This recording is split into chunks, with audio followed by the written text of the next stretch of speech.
podcast chama-se Caderno de Respostas e sempre a gente agradece também a direção da escola, porque ela que deu esse equipamento todo para a gente trabalhar, fazer esse projeto.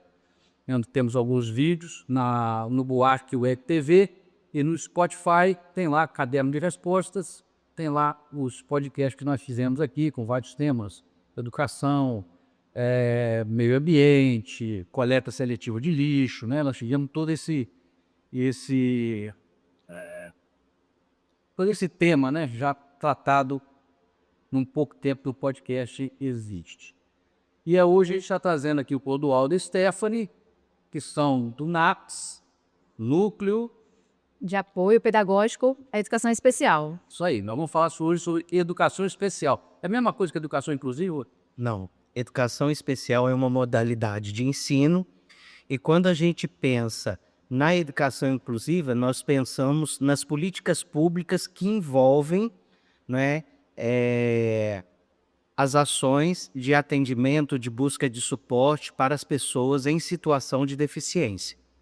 Muito bem, então, Clodoaldo vai se apresentar, né? Ele já deu uma explanação do que a gente vai tratar. Ele se apresenta, nome, formação acadêmica, como é que você chegou até aqui? Então, bom dia oficialmente, né? O meu nome é Clodoaldo, eu hoje atuo como professor do NAPS, na rede pública, né? Trabalho também com educação básica, ensino superior, em outras instituições e, inicialmente, né, eu comecei a estudar educação especial e inclusive através de cursos de pós-graduação, né, e a minha formação inicial é letras e depois pedagogia e eu sou doutor em cognição e linguagem, né. Atualmente eu faço uma pós-graduação em educação especial e inovação tecnológica pela UFRJ, que tem acrescentado muito e ampliado, né, a nossa proposta de trabalho no NAPS. Cheguei ao NAPS, está completando este ano o meu 2º ano, né, a convite, né, o NAPS estava fechado há 2 anos e então eu recebi o convite, resolvi aceitar, é uma experiência maravilhosa, é um lugar de se trabalhar, não é? Onde nós lutamos pelo direito das pessoas em situação de deficiência. Não é? Então, nós não estamos fazendo nenhum tipo de favor para a sociedade. Nós atendemos um grupo de escolas que pertencem ao estado do Rio de Janeiro, não é? Vinculados a Noroeste. E é muito bacana a gente perceber, né, o quanto esse trabalho é um processo. Muito do que a gente luta na educação especial e inclusiva, algumas pessoas acham que é utopia. Até mesmo as nossas ações, as nossas orientações, as nossas falas. Algumas pessoas acham, mas eles não pisam no chão da escola. Pisamos sim, né? Pisamos no chão da escola, temos experiência como professores, além da formação, não é? E o que a gente fala, com certeza, é o ideal. A gente precisa a gente precisa ouvir o ideal, acreditar no ideal, para que a gente possa fazer o melhor que nós temos. A educação especial e inclusiva é um processo, né? Então, algumas questões realmente elas precisam serem melhores definidas, mas tem detalhes que não dependem só da gente, mas aquilo que depende de nós, nós devemos fazer. E não ficar esperando que o poder público ou que o outro faça, não é? Os nossos alunos que necessitam de suporte, eles estão aí, e a nossa função é prestar um trabalho de qualidade, oferecer a esses alunos uma educação pública de qualidade, né? Dentro das especificidades de cada pessoa. Stephanie? Bom dia, meu nome é Stephanie. Minha matrícula de ingresso é Educação Física, mas desde lá meu TCC eu sempre vim, né, trabalhando com a educação especial, defendi, né, os benefícios do síndrome de Down, ter uma experiência pessoal também, né, com a deficiência física, com a parte, né, inclusiva mesmo. Trabalhei na sala de recurso durante 5 anos, tive uma experiência bem bacana, que acrescentou muito na minha vida pessoal, profissional. Com isso, né, recebi também o convite para poder compor o NAPES, e está sendo uma experiência incrível, incrível. Tem me engrandecido bastante. O nosso papel no NAPES, né, hoje é orientar os professores, capacitar os professores também. E, por enquanto, nós estamos ainda dando esse suporte. Por enquanto não, né? Isso vai ser para sempre, na verdade. Isso é a função do NAPES também. Todo suporte que o aluno precisar, ele passa por nós. A gente passa por uma avaliação, eles passam por uma avaliação através do NAPES, para a gente conseguir esse suporte para os alunos necessitados. Eu tenho uma pós também em Educação Especial, e o que estiver ao nosso alcance, né, a gente vai fazer, a gente corre atrás, a gente busca as informações necessárias para poder atender todos da inclusão, todos da educação especial. Quando a Stephanie falou, né, dessa orientação ao professor, nós coordenamos também as salas de recursos. Infelizmente, nem todas as escolas têm uma sala de recurso ativa ou uma sala de recurso.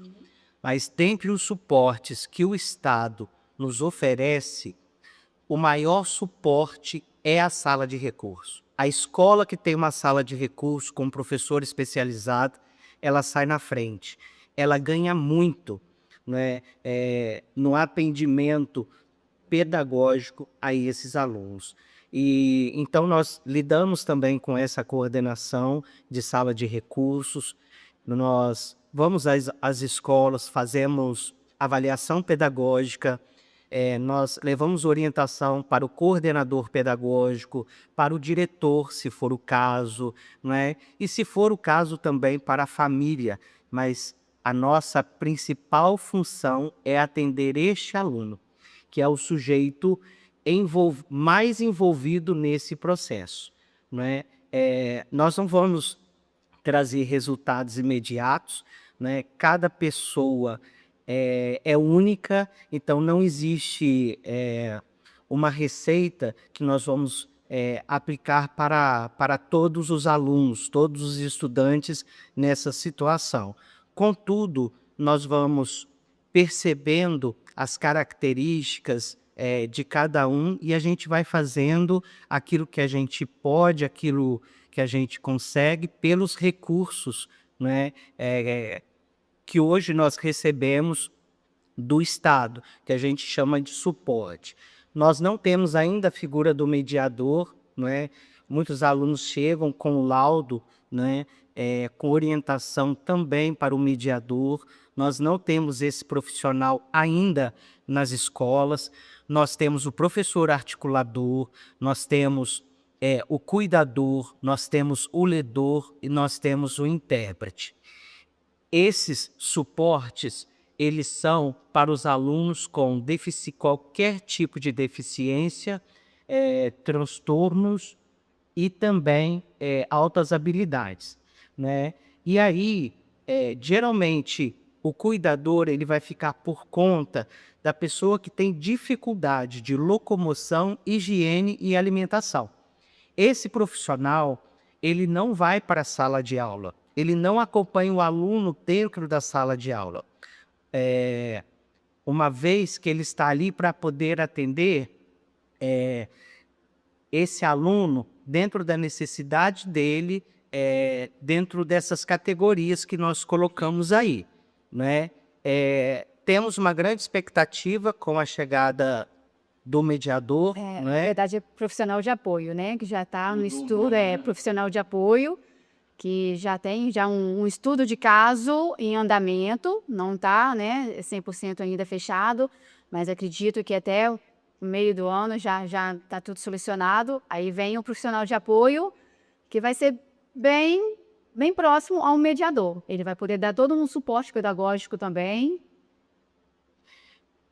Eu tinha esquecido dessa nova função, né, que o Estado está criando, e aí nós vamos passar a trabalhar com estudo de casos, né? Ele vai ser desenvolvido pelas escolas, nas escolas, e nós vamos acompanhar aí e dar suporte a esse desenvolvimento. Hoje é o NAPS que faz esse estudo de caso. Nós não trabalhamos ainda com estudo de caso, nós trabalhamos com um documento de avaliação pedagógica. Então, ali tem uma série de perguntas que nós fazemos, que nós avaliamos junto ao aluno, mas com o encaminhamento da escola. Sim. A escola, ela envia uma documentação, essa documentação também está em reforma para atender aí as novas exigências, né?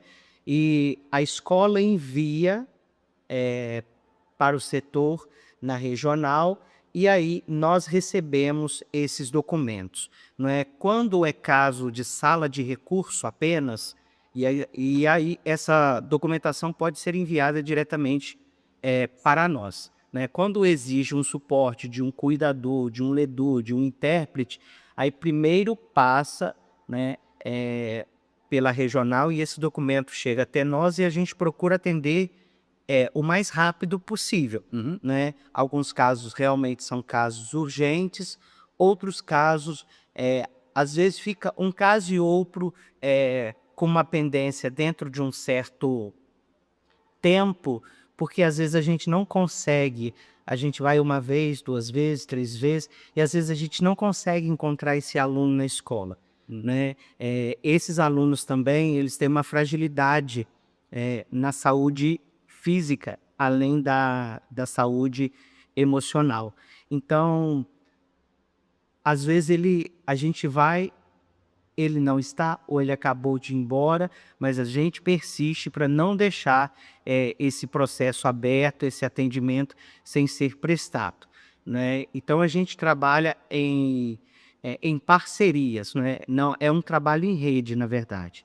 A gente trabalha envolvendo aí vários atores. A figura do professor da sala de recurso é de fundamental importância. Hoje nós temos professores extremamente ativos. Os nossos professores de sala de recursos são ativos, são pessoas envolvidas em todo o processo dentro da educação especial inclusiva. O cuidador é um cuidador para cada aluno ou é um cuidador para o conjunto de alunos? Um cuidador por aluno. Por aluno. Ele vai ficar com aquele aluno por conta, né, como o Clodoaldo explicou, higiene, alimentação. Às vezes o aluno não consegue se alimentar ou alimenta rápido demais, pode engasgar. Às vezes, né, não consegue ter a higiene dele, ou sai com a roupa, né, indevida do banheiro, não está arrumadinho direito. Então, é um cuidador por aluno. É diferente, né, do professor articulador, que pode ter até 5. Nós temos vários casos de alunos, né, com deficiência, que eles vão à escola e que se não tiver um profissional de apoio, no caso o cuidador, neste momento, ele não sai da sala, ele não usa o banheiro e nem ele vai ao refeitório. Ele não toma uma água, né, porque ele não tem essa iniciativa. Essa percepção da necessidade. Sim, dessa necessidade. Por ir ao banheiro, em algumas vezes, ele diz que só usa o de casa. Mas a gente sabe que água é uma necessidade mais básica, não é? Às vezes esse aluno estuda em escola integral, né? Fica o dia inteiro sem se alimentar, sem tomar uma água. Já pegamos diversos casos dessa forma, né? E a direção, a escola em todo, fica muito preocupado com esse aluno. Então, o aluno, né, encaixando aí dentro do Conexão, a gente consegue esse suporte para ele. Hoje, o cuidador, ele não precisa, né, de ter essa área específica da pedagogia, mas já está mudando também. Com esse profissional de apoio, ele vai ter que ter uma parte pedagógica, vai ter que ter um curso de, se eu não me engano, 180 horas, né, para poder fazer parte, para poder ser esse profissional de apoio do aluno. Ele vai ter que ter um conhecimento pedagógico para poder acompanhar esse aluno, que além, né, dos cuidados com ele, ele vai ter que ter um conhecimento pedagógico também, que é o que faz o mediador, né? Na verdade, a lei que rege isso tudo, ela foi aprovada ano passado, né? Com essas obrigatoriedades, o que a escola tem que fazer e tal. Mas, anterior a isso, o que existia? Nós temos a LBI, né, de 2015, que ela já vem trazendo muito dessas questões, né? E ela vai sendo atualizada e nós temos decretos e novos decretos, né? Então, quando a gente fala nessas questões legais, eu ouço muito as pessoas dizendo nós não temos políticas públicas para isso. Na grande maioria das vezes nós temos. O que falta é o conhecimento da população e a luta, o enfrentamento para a efetivação dessas políticas públicas. Por exemplo, em relação ao laudo, o laudo, a entrega dele não é obrigatória, mas para que o aluno ele tenha qualquer tipo de suporte oferecido pelo Estado do Rio de Janeiro, ele precisa do laudo. Ele só entra no Conexão e aparece no nosso sistema se ele tiver um laudo. Os alunos de TDAH... Então, deixa eu entender aqui. Na verdade, a questão do laudo não ser obrigatório é no ato de matrícula só. Não, no ato de matrícula, de acordo com as leis que nós seguimos, ele precisa ser entregue para entrar no Conexão, né? Se a família não entregar, de repente aquele aluno vai precisar e ele nós não temos como oferecer qualquer tipo de suporte para ele. Essa questão é uma questão complicada porque a gente sabe que os responsáveis, eles enfrentam filas para poder conseguir esse laudo. Então, nem sempre a gente exige um laudo atualizado, o que seria o ideal, né? Essa atualização do laudo. Mas a gente entende a dificuldade desses responsáveis, deles conseguirem, né, esse laudo, deles conseguirem um atendimento médico adequado. Então, o que eu estava falando do aluno com TDAH, TOD, eles não entram como público da educação especial inclusiva para nós, né? Nós podemos pensar em algumas possibilidades de justificativa para isso. Por exemplo, 70% dos alunos, isso são pesquisas desenvolvidas na área da educação especial inclusive, 70% dos alunos com TDAH, eles não precisam de suporte. Agora, o aluno ele pode ter mais de uma deficiência. Ele tem TEA e aí ele tem TDAH. E aí, com certeza, esse aluno ele vai ter o suporte em função do TEA. Né? Agora, o que a gente faz? A gente deixa também esse aluno de TDAH de qualquer maneira, apesar dele não entrar no nosso sistema para a busca de suporte, geralmente as salas de recurso, quando elas têm vaga de atendimento, porque a prioridade é para quem tem uma deficiência e altas habilidades, quando tem vaga na sala de recurso, ele pode ser atendido pela sala de recurso, que é o nosso hoje, né, carro-chefe, né? Então, ele é inscrito na sala de recurso tem toda uma documentação, uma pasta dele de acompanhamento. Então, nós não deixamos também de qualquer maneira. E independente do tipo de transtorno, deficiência, altas habilidades, quanto mais nós vamos adaptando, mais nós vamos tirando a autonomia deste aluno. esses ajustes, essa produção de um currículo acessível, de uma atividade acessível, ela é de fundamental importância. Mas a gente tem que perceber a evolução do aluno, a gente tem que perceber de onde nós vamos iniciar. Não é por isso que é importante, na troca de escola, o aluno trazer alguma documentação da escola que ele veio para a escola que ele está chegando, no mínimo, o último PEI, né? Que não é obrigação do professor da sala de recursos fazer. Sozinho. Né? Ele pode ajudar a equipe pedagógica. Na sala de recursos, eu ia te perguntar, quem é que cria esse PEI? A escola. Toda a escola. Toda a escola. Até a portaria, até todos da escola. Todos que conhecem o aluno. Entendi. Entendeu? É um conjunto, né, de informações, e isso que o Clodoaldo falou. O PEI pode mudar o tempo todo. Hoje o aluno pode entrar sem saber ler e escrever. Mas se dentro de um mês ele atingiu aquele objetivo, o PEI pode ser mudado, transformado, né, modificado. Então, o PEI é toda a escola.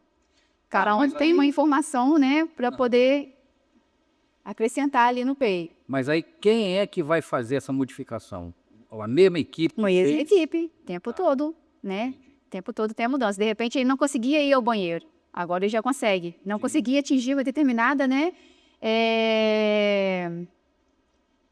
autonomia, agora consegue. Então ele vai mudando. Não conseguia escrever sozinho, tinha que alguém, era oral, agora já consegue escrever. Então ele pode ser mudado o tempo todo. Na verdade tem que ser modificado, né, para poder atingir essa autonomia do aluno. E aí, o PEI, como a Stephanie está colocando, é o plano de aula do professor da sala regular. Porque dentro da sala de recursos, nós utilizamos o PAEE, que é o plano de aula do professor da sala de recursos. Então, são questões diferentes, né? São abordagens diferentes. E a sala de recursos, ela não é reforço escolar. Ali o atendimento é especializado. Mas onde esse aluno ele precisa ficar? Na sala regular. Ele precisa ser conhecido também pelos professores que estão na sala regular. E é claro, um vai ajudando o outro, né? Um vai conversando com o outro. A coordenação pedagógica entra com a sua função importante nesse processo também. Quando tem o professor articulador, é um ganho muito grande também, porque o professor articulador ele vai articular propostas de atendimento, de produção de atividade entre os professores. E não só o atendimento que ele está ali junto ao aluno, né, na sala de aula. Se o professor ele não consegue, ele tem dificuldade de produzir uma atividade acessível, esse professor articulador oferece a ele um modelo de atividade que ele possa olhar e fazer a dele. Nós vivemos hoje em um tempo de avanço tecnológico. Então, nós podemos utilizar aí aplicativos de inteligência artificial para poder produzir essas atividades.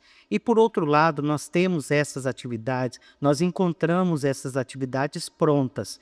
E aí, nós precisamos pensar neste aluno e fazer os ajustes necessários, né? Na verdade, como professores em sala de aula, a nossa função é ser facilitador de todos e não dificultador. E hoje nós não vamos mais para a sala de aula pensando numa aula que é ministrada da mesma forma para todos. A gente precisa entender que cada pessoa aprende de uma forma, cada pessoa tem o seu ritmo. Né? Então, nós vamos descobrindo no contato com o aluno, conhecendo o nosso aluno, de que maneira ele aprende. E nós vamos fazendo testagens. Né? Se esse aluno, ainda que ele tenha o professor articulador na sala de aula com ele, esse aluno é do professor regente, entende? E não ficar invisível ou esquecido na sala de aula porque ele tem alguém ao lado dele, né? Esse aluno, ele é da turma, né? Esse aluno, ele precisa da atenção do professor regente, né? Então, estabelecer esse vínculo, essa relação entre professor e aluno, aluno e professor, independente se o aluno tem uma deficiência ou não, né? Isso produz aprendizagem significativa. O professor articulador, ele assume 5 alunos, né? Esse que assume 5 alunos, dentro do período normal, regular da aula daquele aluno. Isso. O aluno regular, sim. E o professor da sala de recurso é que faz o contraturno. Extra classe, sim. Se estuda de manhã, né? O aluno vai frequentar a sala de recurso na parte da tarde e vice-versa. Se for integral, à noite. Essa é outra dificuldade, né? Pois é, mas tem que ser a realidade, porque senão você vai estar tirando ele da aula regular, né? Que é uma exclusão, para poder colocar na sala de recurso. Sala de recurso não é um refúgio, Sim. né? Você vai conhecer, enfim, despertar a habilidade dele em outras formas, né? Através de jogos, através de adaptações, através de brincadeiras, né? Tecnologia assistiva. De alguma forma, né, o professor da sala de recurso vai conhecer a habilidade dele. E quando a gente fala assim de um material adaptado, né? Acessível. Professor, nossa, mas eu não tenho formação em educação especial, como é que eu vou fazer um material adaptado?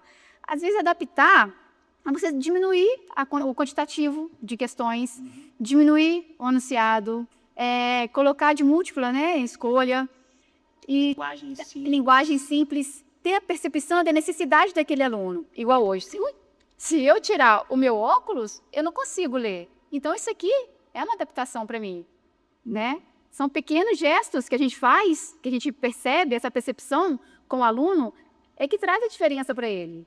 Eu, na sala de recurso, já tive casos assim, né? De perceber que o aluno não conseguia ler porque ele tinha uma dificuldade visual. Ele tinha uma necessidade, eu relatei, né, para a direção para a família. Quando o menino começou a usar o óculos, ele desenvolveu, ele conseguiu ler, ele conseguiu alfabetizar, né? Então, é ter sensibilidade, ter empatia com o aluno na hora da adaptação. Mas com a deficiência padrão, porque nós três aqui estamos... Não é? Tá vendo? Tira nosso óculos para ver. É uma adaptação para nossa. Eu quero aproveitar esse gancho também e dizer o seguinte. Esta semana, eu avaliei um aluno com dificuldade de leitura e escrita, e a dificuldade estava muito relacionada à visão também. De longe, ele teve muita dificuldade de ler. E aí, quando eu perguntei a ele, tem muito tempo que você trocou os óculos? Ele me disse, tem sim. Eu disse para ele, então está na hora de conversar com o responsável para poder ver isso, né? Ele disse para mim, Ti, um óculos hoje, ele não fica menos de R$1.000. Então, é uma situação triste, né, gente, ouvir isso. Então, significa que ele está naquela situação porque, infelizmente, a família não tem condições de fazer essa troca neste momento, né? Ou não recorreu a outros recursos, de repente, por falta de informação. Mas, muito bem, tudo para esses alunos é mais custoso, né? Então, às vezes, a gente ouve críticas de que esses alunos estão recebendo um auxílio, uma ajuda, mas a gente precisa entender que isso é direito deles.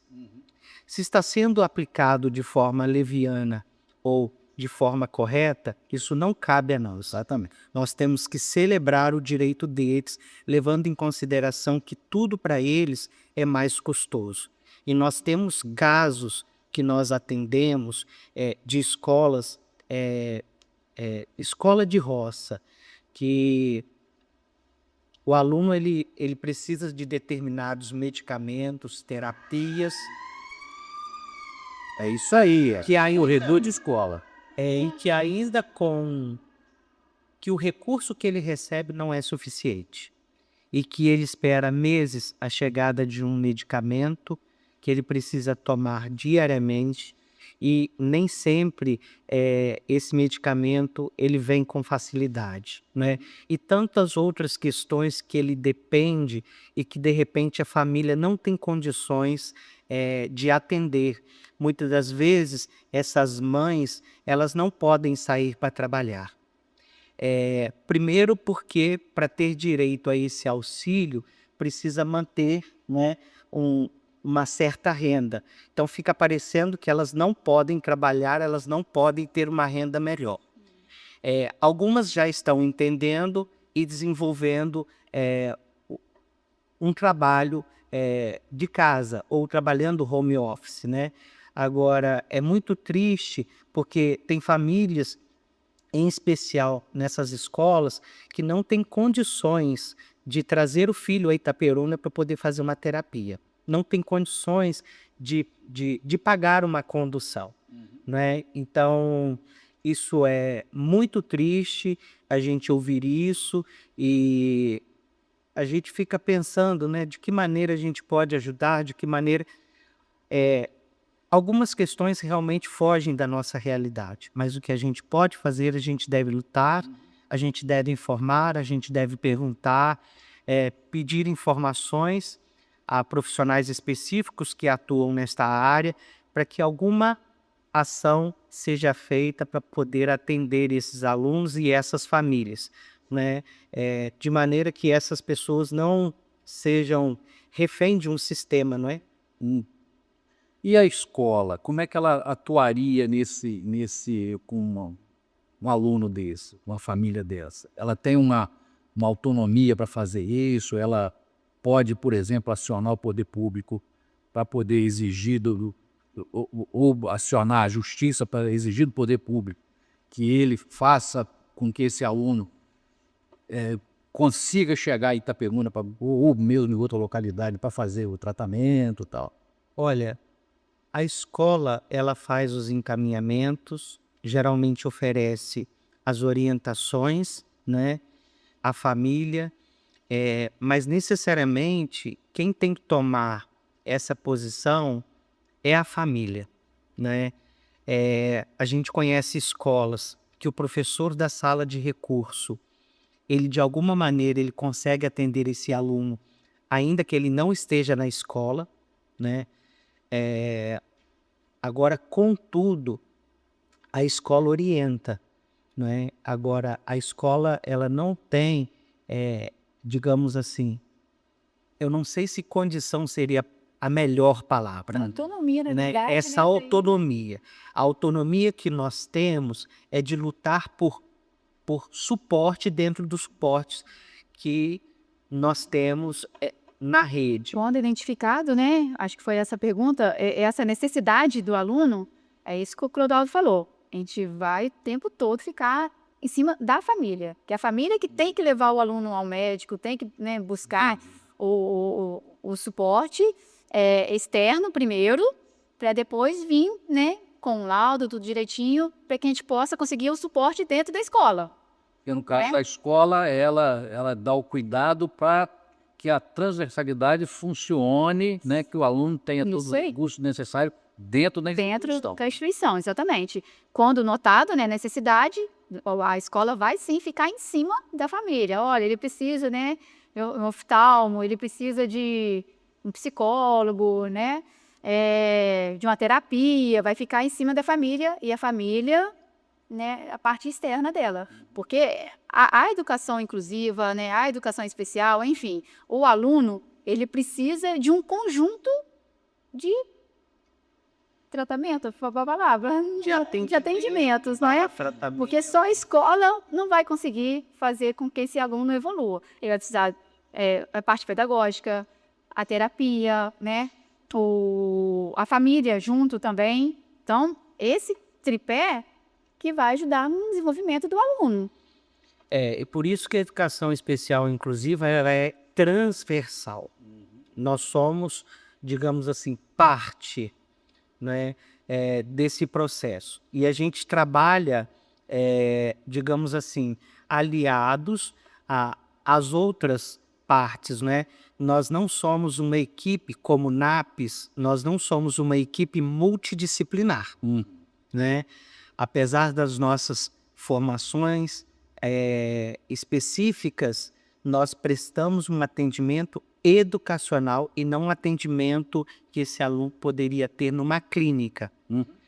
Quando existe ausência de cuidado dos responsáveis, a escola ela pode acionar, sim, o conselho tutelar, fazer uma denúncia no Ministério Público. Isso pode ser feito, sim, né? Então, a gente tem autonomia para isso, né? Agora, quando eu falo do próprio encaminhamento ou orientação, né? Às vezes, nós falamos para a própria família, quando nós temos essa oportunidade e necessidade, para poder procurar o CRAS perto da casa, no bairro, para poder ver se consegue uma ajuda para poder chegar onde essa família precisa com aquele aluno, né? Com aquele estudante. Então, assim, muitas pessoas, né, responsáveis, em especial pessoas simples, faltam informações. Né? Então, nós também trabalhamos nesse sentido e a escola também.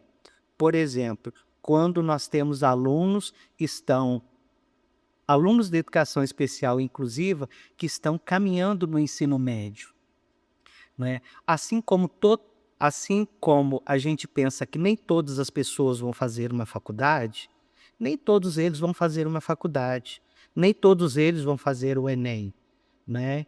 Contudo, tem um grupo, sim, que vai fazer uma faculdade, que vai fazer um curso técnico, que pode conseguir uma oportunidade, né, para estudar pelo Enem, né? E aí a gente também tem essa responsabilidade no processo de avaliação pedagógica de potencializar isso, de orientar, né, o que esse aluno ele pode fazer, o que esse aluno ele precisa fazer, qual é o hiperfoco dele para que ele se encontre ali, né? Quando a gente pensa, por exemplo, no aluno com TEA, a gente pensa que o anjinho azul ele cresce. Hoje nós temos muitas discussões do aluno com deficiência na educação infantil, no Funde 1 ou no Funde 2, e pouco se fala ainda deste aluno no ensino médio ou no mercado de trabalho. Só que nós temos que pensar que eles crescem e que eles estão alcançando o mercado de trabalho. Muitas empresas têm preferência em contratação de alunos autistas porque conhecem o potencial deles na contribuição do desenvolvimento da empresa. E nem sempre esse aluno ele vai trabalhar ou desenvolver a sua atividade no ambiente onde a empresa exatamente funciona. As empresas têm oferecido oportunidade para que eles trabalhem de casa, para que eles trabalhem home office, e até porque, de repente, é uma luminosidade que precisa de ajuste, é um ar-condicionado que está com barulho, é algum ruído, é uma conversa. São questões que, de repente, nós não nos sentimos incomodados, mas que para uma pessoa que apresenta qualquer tipo de sensibilidade, isso incomoda. E é muito mais agressivo para eles do que para nós, né? Então as empresas estão entendendo isso, entendendo também a importância e a contribuição dessas pessoas. Então, quando o aluno chega no ensino médio, a gente precisa trabalhar essa inserção deste aluno no mercado de trabalho, né? É claro que nós trabalhamos com uma educação que trata o aluno de forma integral, né? Conforme diz lá a LDB. E a gente chama, né, uma educação que não vai se preocupar somente com o cognitivo, mas que vai se preocupar com o desenvolvimento, em especial quando a gente fala da formação desse sujeito histórico-social, né? essa educação holística, essa é a palavra, né? Que essa educação que não se preocupa exatamente com o mercado de trabalho, mas se preocupa nesse aluno como todo e sim na inserção dele também no mercado de trabalho. Aí, dentro desse aspecto dar essa formação para o aluno, que envolve todo o currículo escolar, as pessoas, aí tem um entreverozinho aí, porque tem professor que fala que não vai fazer, que não quer fazer, porque como é que trabalha isso? Infelizmente, esse trabalho ele precisa ser um trabalho de conscientização, né? A gente ouve sim, não diretamente, o professor dizendo que ele não ganha para isso, né? Mas nós vamos aqui, né, como professores, nós precisamos fazer esse trabalho porque isso está dentro do nosso pacote, dentro do nosso papel. E a empatia, né? Também, como disse lá atrás. A gente tem que ter empatia, né? Dependente, né, do indivíduo com deficiência ou não, todos nós precisamos de uma adaptação em alguma coisa, né? Desse olhar do professor. Então, estamos aqui para isso sim, né? Para ajudar esse aluno a desenvolver, né? Ter essa percepção, qual é o potencial, cada um tem um potencial, todos têm algo a oferecer. Então, se o professor que está ali na frente para orientar a gente, né, o aluno, não tiver essa percepção, não olhar esse potencial do aluno, cadê a educação? Né? Então, assim, o professor, acho que está ali para esse papel. Aí ele bota o salário dele na frente. Mas eu vou dizer para você, vamos defender também o professor, né? Fato é que esse aluno ele tem direito a um atendimento especializado e, como eu disse lá no início, nós não estamos fazendo nenhum favor para ele, né? Por outro lado, nós temos professores sobrecarregados, né? Professores que às vezes não fazem um curso de capacitação porque ele chega em casa, ele tem uma família para ele dar conta. E não sobra, digamos assim, energia para ele poder investir mais. Então nós temos essa realidade no Brasil, nós temos essa realidade no estado do Rio de Janeiro, né? Para quem não sabe, nós lutamos aí pelo piso nacional de educação, né? Pela efetivação, pela aderência do Estado, né? Pagar esse piso professor. Então, digamos que isso sim, às vezes essa justificativa, ela é posta pelo cansaço do professor, pela carga horária do professor, que às vezes não trabalha só num lugar, né? Nós temos essa realidade, o professor não trabalha só num lugar, o professor não tem uma matrícula só, né? Mas, por outro lado, a gente precisa romper essa barreira. Né? Muitas das vezes, o professor também ele age sozinho na escola, falta apoio para esse professor. Então, nós como NAPES, nós também queremos alcançar esse professor, né? E chegar onde ele não está tendo apoio. O próprio coordenador pedagógico também. Às vezes são tantas demandas para a escola que ele está sobrecarregado, né? E a gente acha, por exemplo, que esses profissionais que trabalham na ponta da função pedagógica, que eles estão ganhando horrores. Eles não ganham horrores. Eles ganham uma gratificação que não é grandes coisas, né? Isso é fato.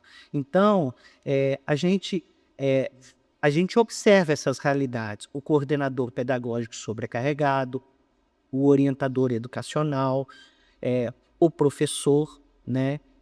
Ele sobrecarregado também. Então, quando o professor ele fala isso, muitas das vezes não é só porque ele não quer. Provavelmente essas questões estão acontecendo, né? Agora, por outro lado, a gente trabalha para poder conscientizar esse professor, né? Como a Stephanie colocou, é uma questão também de empatia. Olha para aquele estudante como se fosse alguém da sua família, né? Como se fosse você, né, como ela mesma colocou, todos nós temos as nossas deficiências. Todos nós temos as nossas especificidades e, de alguma maneira, nós precisamos de acessibilidade, né? Então, a gente olha para esse estudante, quando a gente pensa que poderia ser alguém meu, ou que eu poderia ser eu, esse sentimento ele vai desenvolvendo.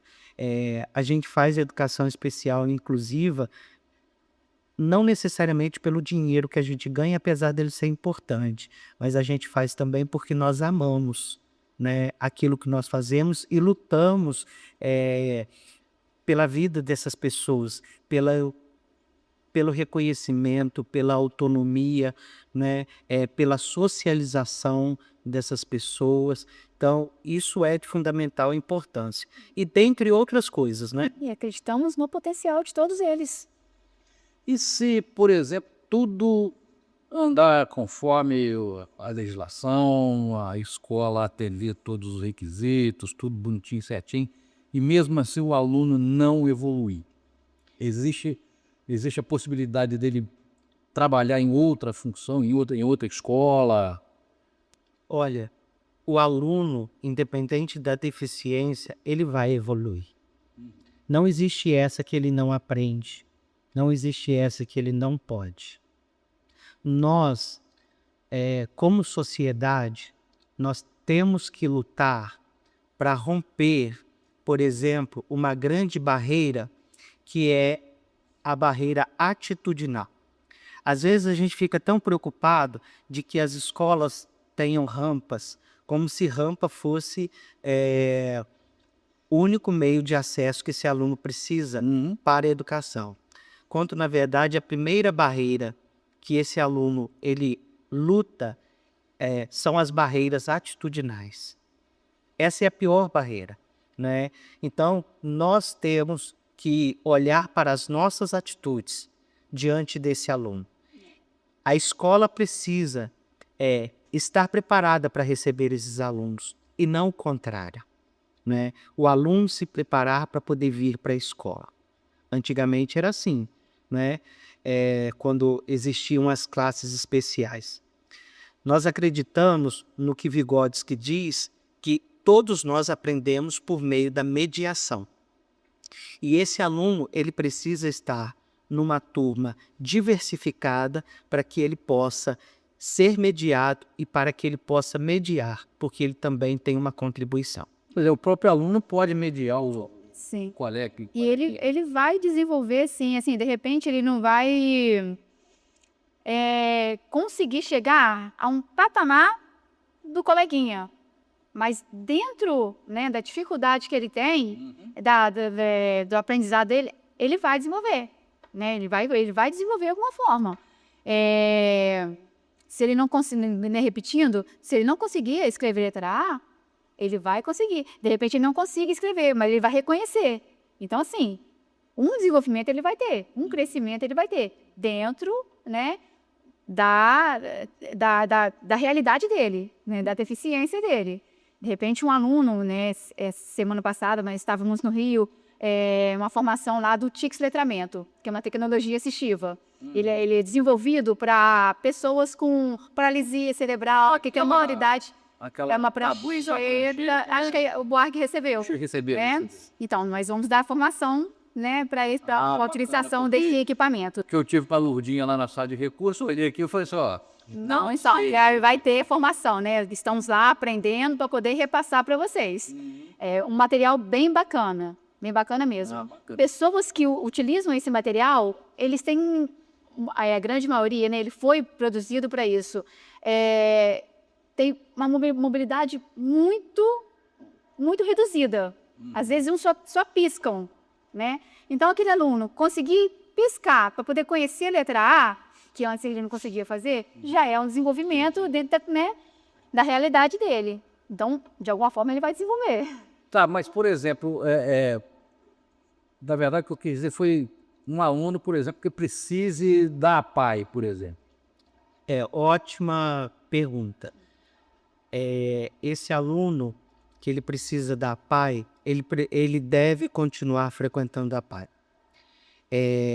Alguns atendimentos que são prestados ali, para este aluno, nós, como rede pública, nós não temos condições de prestar esse atendimento. Essas instituições especializadas, elas não devem deixar de existir. O trabalho que eles fazem ali é um trabalho específico.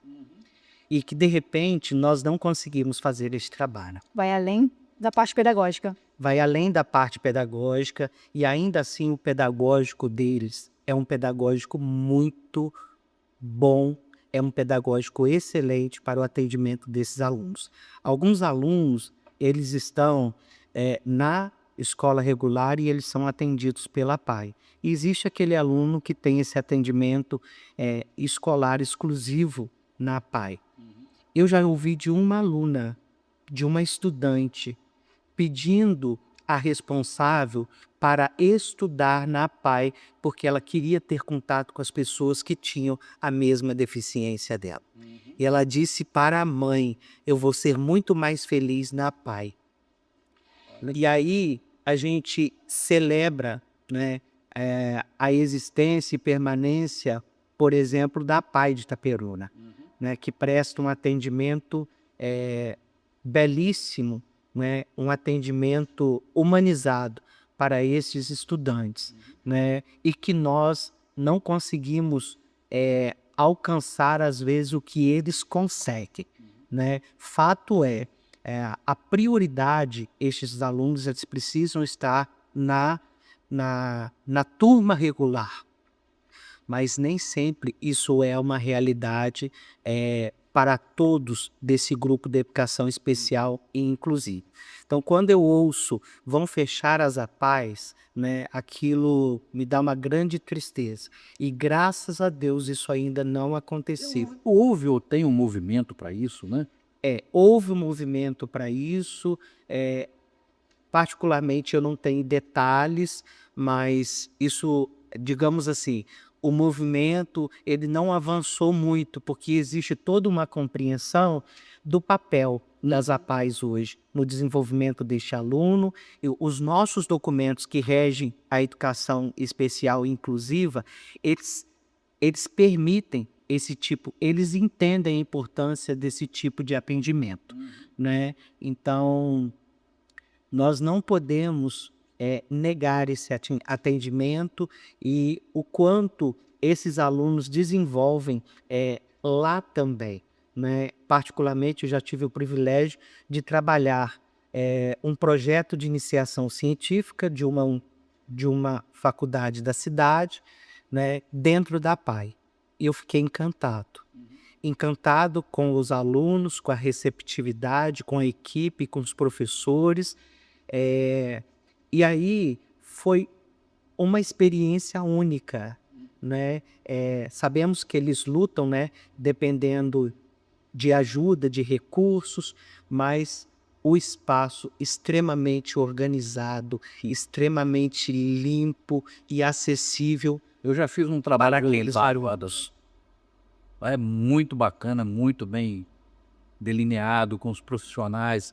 Os profissionais são ótimos, né? E os alunos que estão lá dentro da PAI, né, quando você chega lá para poder fazer o seu trabalho voluntário lá, pô, eles chegam, te abraçam, te beijam, ei tio, como é que é, tudo bem e tal, tá aí. Tem essa empatia com você, com a receptividade também muito boa deles. É uma família mesmo, rapaz. É um carinho que às vezes a gente não encontra na escola regular. Exatamente, exatamente. E as políticas públicas, na maioria delas, estão funcionando para... Olha, eu acho que em setor nenhum a gente pode fazer essa afirmação, né?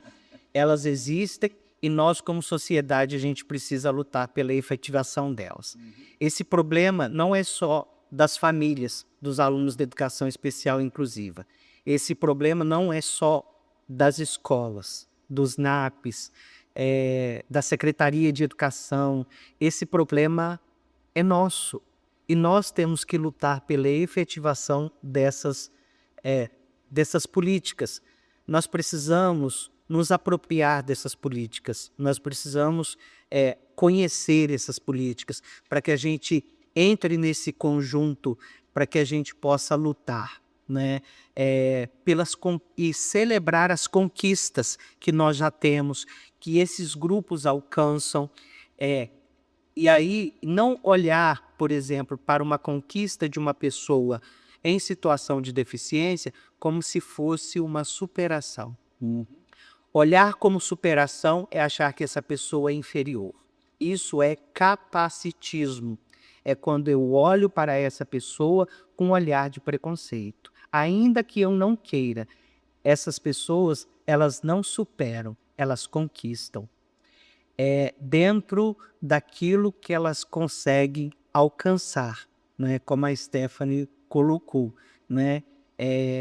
Mas tratar isso como superação é inferiorizar esse grupo, achar que esse grupo ele é limitado. Nós não devemos usar essa palavra, né? Essa palavra, esse termo é um termo capacitista, né? Que inferioriza essas pessoas e esse grupo.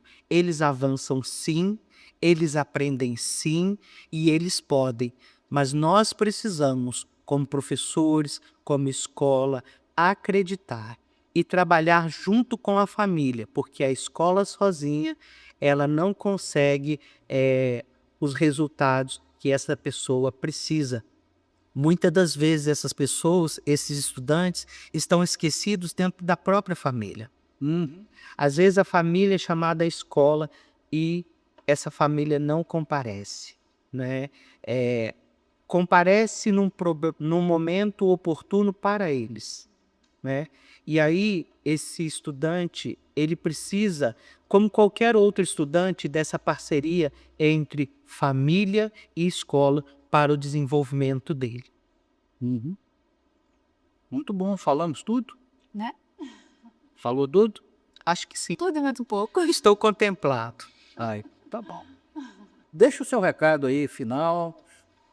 Quer dizer, não deixa um recado final, deixa um recado. Deixa um recado, Porque não tem que ser final. Deixa né? por nós dois. Olha só a Stephanie, né? Primeiramente agradecer o seu convite como professor articulador dessa escola. Fala pro pessoal, levamos 1 ano para poder trazer o Clodoaldo e Stephanie aqui. Mas estamos aqui, felizes pelo convite, agradecidos. Esperamos que nós possamos, né, contribuir com aquele que nos ouve, com aquele que vai nos ouvir ainda, de alguma maneira, né? Nos colocamos à disposição como NAPES de Itaperuna, né, naquilo que nós pudermos ajudar, né? Para chegar até nós precisa ser via escola, né? Então nós temos o maior prazer de prestar o serviço que nós desenvolvemos hoje, né? Então agradecer o convite, agradecer a oportunidade e dizer que a educação especial e inclusiva a gente faz com amor e com empatia, acreditando no potencial dessas pessoas. Obrigada, Luciano, pelo convite. Espero, né, ter outras oportunidades. Certeza. Esperamos. E é isso, né, que a gente falou durante o podcast. Vamos ter empatia. Todos, né, estamos juntos na mesma função, no desenvolvimento do aluno. Vamos dar, né, valor à educação. E o que precisar, né, do NAPES, que tiver ao nosso alcance, o que não tiver também, a gente busca, a gente vai atrás, orientações, enfim, estamos à disposição, tá? Valeu, obrigado a vocês dois. Obrigado. Fomos. Tchau. Tchau.